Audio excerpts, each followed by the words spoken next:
Iran നേരിട്ടല്ലാതെ തന്നെ ഇസ്രായേലിനെ ആക്രമിക്കാൻ തുടങ്ങിയിരിക്കുന്നു എന്നുള്ളത് തന്നെയാണ് റിപ്പോർട്ട്. ഇതിനായി അവർ ചുമതലപ്പെടുത്തിയിരിക്കുന്നത് ലബനൻ ആസ്ഥാനമായിട്ടുള്ള ഹിസ്ബുള്ളയും മറ്റ് ഭീകര ഗ്രൂപ്പുകളെയുമാണെന്ന് CNN-ഉം ഹീബ്രു മാധ്യമങ്ങളും അടക്കം റിപ്പോർട്ട് ചെയ്യുന്നു. ബെയ്റൂട്ടിൽ ലബനീസ് ഭീകര സംഘടനകളുമായി ഇത്തരത്തിലുള്ള ചർച്ചകൾ നടത്തുകയും അതിലുള്ള നീക്കങ്ങൾ തുടങ്ങിയതായിട്ടുമാണ് പുതിയതായി പുറത്തുവരുന്ന വിവരം.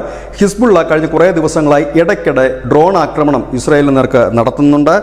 ഏതായാലും ഈ ഹിസ്ബുള്ളയുടെയും മറ്റും ആ ഒരു രീതി, ഹിസ്ബുള്ള ആദ്യം ആക്രമിക്കുക, ആ ആക്രമണം ശക്തമാകുമ്പോൾ ഇറാൻ തിരിച്ചടിക്കുക എന്നൊരു രീതിയിലേക്കാണ് ഇപ്പോൾ ഇറാൻ്റെ നീക്കമെന്നാണ് അന്താരാഷ്ട്ര മാധ്യമങ്ങളടക്കം ഇപ്പോൾ റിപ്പോർട്ട് ചെയ്യുന്നത്. ഏതായാലും ഇസ്രായേലിലെ ഹോം ഫ്രണ്ട് കമാൻഡ് ജനങ്ങൾക്ക് ഒരു നിർദ്ദേശങ്ങൾ നൽകാൻ തയ്യാറെടുക്കുന്നതായും ചില വാർത്തകൾ വരുന്നു. ഏത് രീതിയിലുള്ള ആക്രമണം, കാരണം ഇസ്രായേലിലെ ജനതയെ സംബന്ധിച്ച് അവർക്ക് യുദ്ധവും മറ്റും ഒരു വലിയ സംഭവം അല്ല. കാരണം അവർക്കൊക്കെ ഷെൽട്ടറുകളുണ്ട്. ആ ഷെൽട്ടറുകൾ എങ്ങനെ പോയി ഇരിക്കണമെന്നുമൊക്കെ അവർക്കറിയാം. മാസങ്ങളോളം ഷെൽട്ടറിൽ നിന്ന് ശീലമുള്ളവരാണ്. അതേ യുദ്ധം കണ്ട് അറപ്പ് മാറിയ ഒരു ജനതയാണ്. അതുകൊണ്ട് തന്നെ ആയിരിക്കണം ഹോം ഫ്രണ്ട് കമാൻഡ് അവർക്കൊരു പൊതു മാർഗനിർദ്ദേശം നൽകാൻ ഒരുങ്ങുന്നു എന്നുള്ള വാർത്ത. ഏതായാലും ഹിസ്ബുള്ളയുടെ ആക്രമണത്തെ ഇസ്രായേൽ ഇറാൻ്റെ ആക്രമണത്തിൻ്റെ മുന്നോടിയായി, ഇറാൻ്റെ ആക്രമണമായി തന്നെയാണ് കരുതുന്നത്. ന്യൂസ് ഡെസ്ക് മുസ്ലിം മലയാളം.